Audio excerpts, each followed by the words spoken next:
Bismillahirrahmanirrahim. An-Nusra Community Development சென்டரின் இந்த பாடசாலைகளுக்கான பிள்ளைகளின் பிரியாவிடை நிகழ்விலே தலைமையை ஏற்று நடாத்தி கொண்டிருக்கின்ற சகோதரர் முசாபிர் அவர்களே, அதே போன்று முன்னாள் தலைவர் நண்பர் இர்ஃபான் ஜேபி அவர்களே, மிக சிறப்பாக இங்கு மூதூர் வலயத்திற்கான பாடசாலைகளுக்கான இணைப்பாளராக இருந்து மிக அழகிய புத்திமதிகளையும் உரையையும் நாட்டி சென்ற மௌலவி மரியாதைக்குரிய ரவுசர் அவர்களே, அதேபோன்று நண்பர் சௌமி ஹுசைன் உட்பட சிடிசியின் உறுப்பினர்கள், அதே போன்று இங்கிருக்கின்ற பெற்றார்கள், சகோதரிகள், நமது பெற்றார்கள் நிசா லோயர் உட்பட விசேஷமாக இங்கு கலந்து நல்ல நிகழ்வுகளை ஆற்றிக் கொண்டிருக்கின்ற உங்களது பிள்ளைகள், இந்த சிறார்கள், இந்த நிகழ்வின் கதாநாயகர்கள், அவர்களையும் அன்பாக விழித்துக் கொண்டு உங்கள் அனைவருக்கும் எனது அன்பின் பணிவு. அஸ்ஸலாமு அலைக்கும் வரஹ்மத்துல்லாஹி வபரகாத்துஹு. வணக்கம், ஐதுவான். முதலாவதாக உங்கள் அனைவருக்கும் நான் நன்றி கூற கடமைப்பட்டுள்ளேன். ஏனென்றால் கடந்த பாராளுமன்ற தேர்தலின் போது எனக்காக டெலிபோன் சின்னத்துக்கும் 7ஆம் இலக்கத்துக்கும் வாக்களித்தது உங்களுக்கு இப்பொழுது ஞாபகம் இருக்கும்.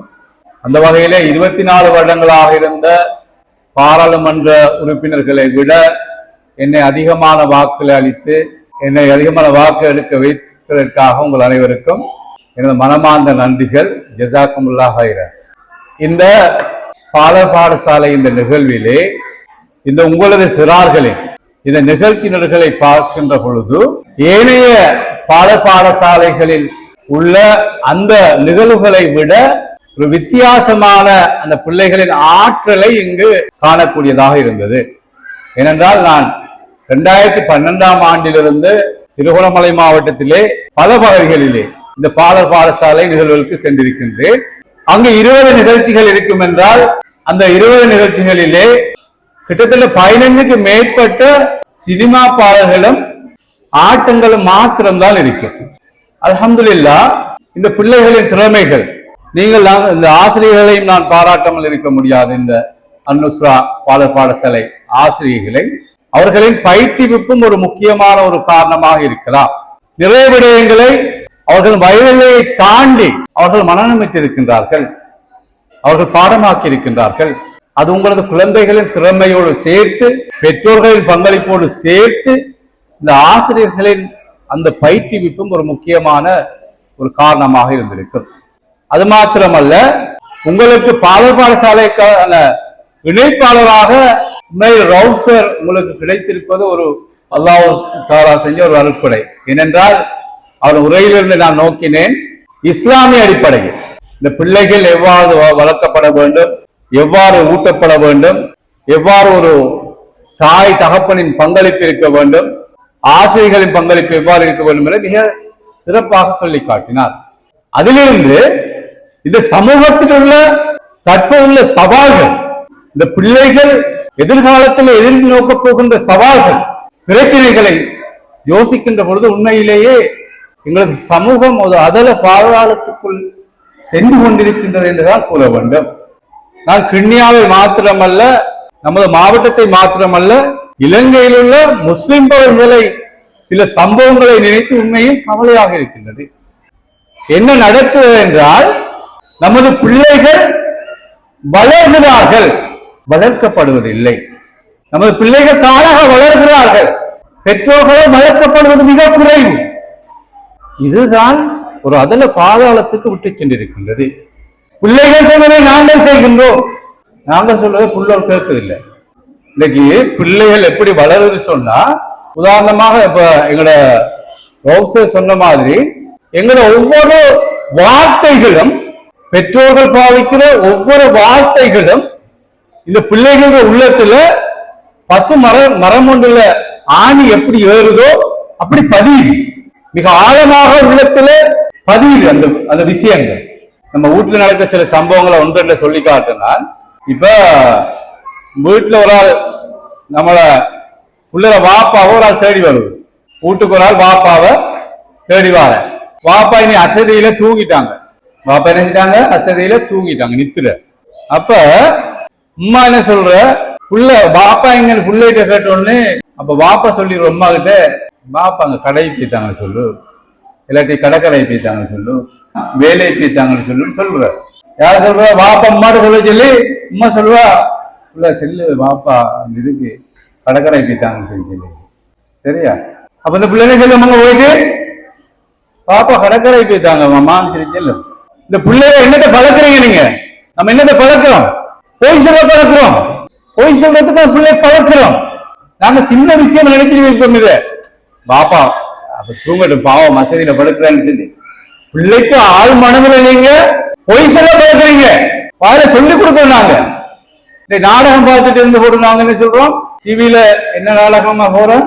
இப்ப பார்க்கல நாடகம், ஏன்னா எல்லாரும் போன்ல பாக்குறதுல இப்ப நாடகம் பார்த்துட்டு இருந்து பிள்ளைய சொல்லுவோம், இது ஓய்வு பார்ப்போம், படி பார்ப்போம் சொல்லுவோம். யார் செய்யறது? யாரு செய்யறது? அந்த பிள்ளை செய்யும். எங்க உண்மை நாடகம் பார்த்துட்டு அந்த பிள்ளை நாடகம் தான் பார்க்கும்.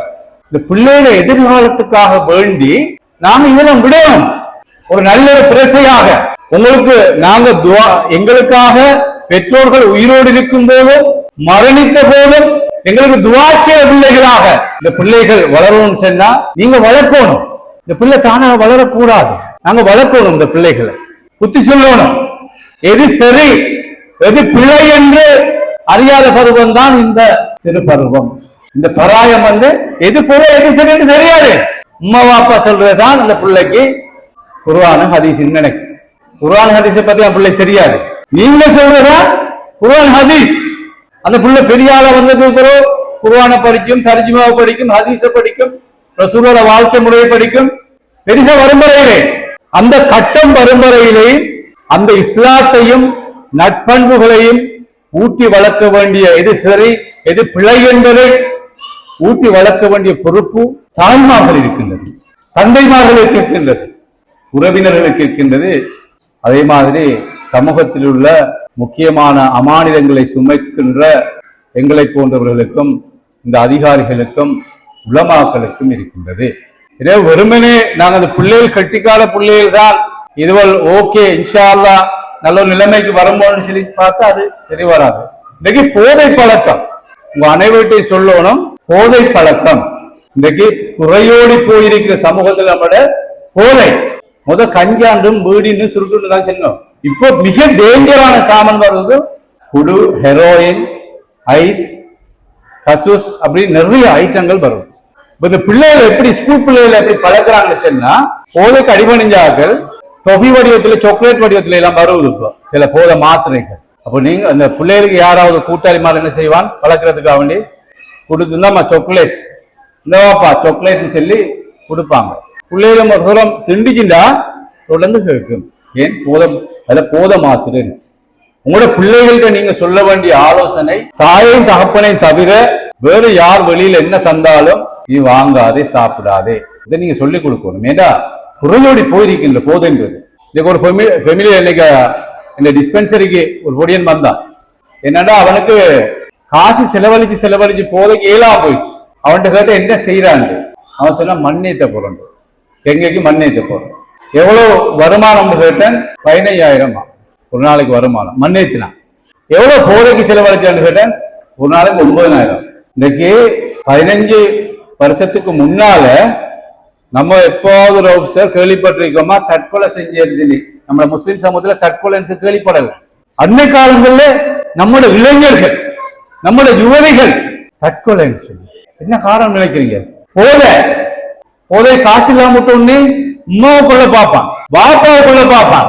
அவனுக்கு சகோதரிகளும் வழங்காது. இது ஆம்பளை மட்டும் இல்ல. இன்னைக்கு சில பாடசாலைகள்ல வெக்கமறைக்கு சொல்றதுக்கு நம்மள சமூகத்தில் உள்ள பாடசாலைகள்ல பொம்பளை பிள்ளை போதைக்கு அடிமையாயிடுச்சு. அதான் பாதுகாக்கணும் நம்ம சமூகத்துக்காக அவனை துவா செய்வோம். நம்ம இன்ஷா அல்லாஹ் ஏண்டா இவ்வாறான ஒரு சமூகத்தை நம்ம கட்டி எழுப்போம் சொன்னா இப்படி செஞ்சு கொண்டு போகணும்டா இந்த பிள்ளைகள எதிர்காலம், இந்த பிஞ்சுகள எதிர்காலம் நல்லா பாதுகாக்கணும். மிகவும் மோசமா இருக்கு. தாய் தகப்பன கொள்ற அளவுக்கு இன்னைக்கு துணிஞ்சு போறான். என்ன வெறியில போதை இல்லாம அந்த 9,000 ரூபாய் காசு இல்லாட்டி அவன் அம்மாவை போய் கொல்ல போறான். சங்கிலியை கேட்கிறான், சங்கிலியை அறுத்தெடுக்க பாக்குறான். களவு கிட்டி சொல்லுது. இதை தொடுறதுக்கு விட்டுறாதாங்க. இந்த பிள்ளைகளை மட்டும் சொல்லல, நம்மளோட பிள்ளைகள் இருக்கு, யாரையும் தொட விடாதாங்க. போனை பத்தி சொல்லணும், அது போனை பத்தி பெரிய ஒரு கதை இருக்கு. போனை நாங்க ஏழுமான அளவுக்கு பிள்ளைகளுக்கு முழுக்க நீங்க பார்க்காதாங்க. பிள்ளைகள் நித்திர கொண்டதுக்கு பிறகு பாருங்க பார்க்கன்னு சொன்னா, ஏன்னா அந்த பிள்ளை நீங்க செய்யறத அந்த பிள்ளை செய்யும். அம்மா பாக்குறாங்க, பாப்பா பாக்குறாங்க, காக்கா பாக்குறான், சகோதரி பாக்குறா, அதுவும் போனத்தான் கேட்கும். அந்த பிள்ளைகள் தூங்கினதுக்கு பிறகு வந்தா நீங்க பாருங்க போன்கள், ஏன்னா அதுவும் பார்க்கக்குள்ள அதுவும் தூண்டப்படுவது. அப்ப இன்ஷா அல்லாஹ் ஒரு நல்ல ஒரு சமூகத்தை நாங்க எதிர்காலத்துல இந்த மண்ணில மட்டும் இல்ல, இந்த மாவட்டத்திலையும் எங்களோட சமூகம் வாழ்ற இடங்கள்ல நல்ல சமூகத்தை உருவாக்குவோம். இந்த பிள்ளைகளை நாங்க இன்ஷா அல்லாஹ் இனிமே வளர்ப்போம், புத்தி சொல்லி வளர்ப்போம். தானாக வளர விட வேணாம். தானாக எல்லாம் வளருது தானே, இந்த பயிர் பச்சை வளருது, பிராணிகள் வளருது. எங்களுக்கு பகுத்தறிவை தந்தீங்க அல்லாஹ் தஆலா. இந்த பிள்ளைகளை இன்ஷா அல்லாஹ் நாங்க ஒரு நல்ல பிள்ளைகளை, ஏன்னா நல்ல திறமையான பிள்ளைகள் உங்களுக்கு அல்லாஹ் தஆலா சந்திக்க, திறமையான பிள்ளைகள், எதிர்காலத்துல நல்ல டாக்டர்களாக வரக்கூடிய பிள்ளைகள், நல்ல இன்ஜினியர்களாக வரக்கூடிய பிள்ளைகள், சமூகத்துல நல்ல தலைவர்களாக வரக்கூடிய பிள்ளைகளை அல்லாஹ் தஆலா உங்களுக்கு தந்திருக்கும். அந்த வகையில இன்ஷா அல்லாஹ் எதிர்காலத்துல எங்களால் இயன்ற பங்களிப்பை இந்த பிள்ளைகள கல்விக்காகவும் ஒழுக்கத்துக்காகவும் நல்ல பண்புகளை உருவாக்குவதற்காக நாங்களும் எங்களால் இயன்ற உதவிகளை செய்வோம் என்று கூறி, உங்கள் பிள்ளைகள் எதிர்காலத்திலே சிறந்த பிள்ளைகளாக, நல்ல உணர்வுள்ள, நல்ல பண்புள்ள, இஸ்லாமிய உணர்வுள்ள பிள்ளைகளாக, நல்ல வைத்தியர்களாக, சமூகம் பாராட்டுகின்ற, சமூகத்துக்கு தேவையான நல்ல பிள்ளைகளாக, நல்ல தலைவர்களாக உருவாக வேண்டும் என்று கூறி, எனக்கு இந்த வாய்ப்பை தந்த அல்லாஹு தஆலாவுக்கும் இந்த சிடிசி அன்-நுஸ்ரா இந்த பாடல் பாடசாலை நிறுவனத்துக்கும் நன்றியை கூறி முடிக்கின்றேன். ஜஸாக்குமுல்லாஹ் ஹைரன். அஸ்ஸலாமு அலைக்கும்.